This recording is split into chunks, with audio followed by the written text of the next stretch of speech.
Right. I have no reference for the movie if that's where this is going. No, Okay. not going towards the movie. Just the comic strip. But I read recently that the Jim Davis that created Garfield purposely made it not funny. That he wanted something.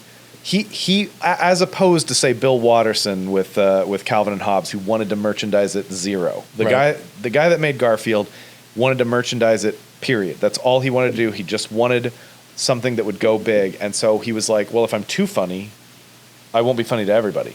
So he just went for the lowest hanging fruit.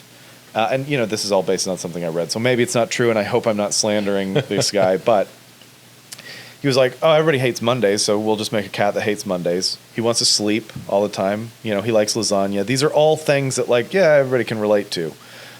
Vaguely. It's not like laugh out loud funny, but everybody kind of relates to it.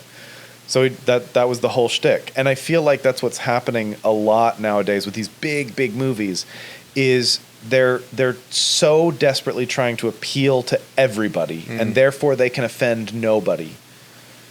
They have to appeal to a Chinese market and an American market and a European market and a global market and men and women and this demographic and that kids and adults and all that, and eventually you've made something that is so palatable to everybody that it's become Garfield. And now 40 years later, which is mind blowing that it's that old, nobody cares about Garfield.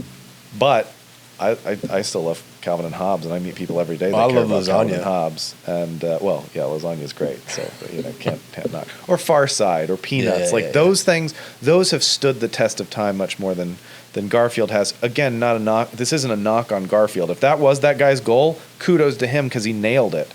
But I think that's why there's a lot of fatigue with some of the Marvel stuff. Is that there's a place for universal, awesome stuff that everybody loves. And you can spend way more money to make that stuff because it has so much more appeal.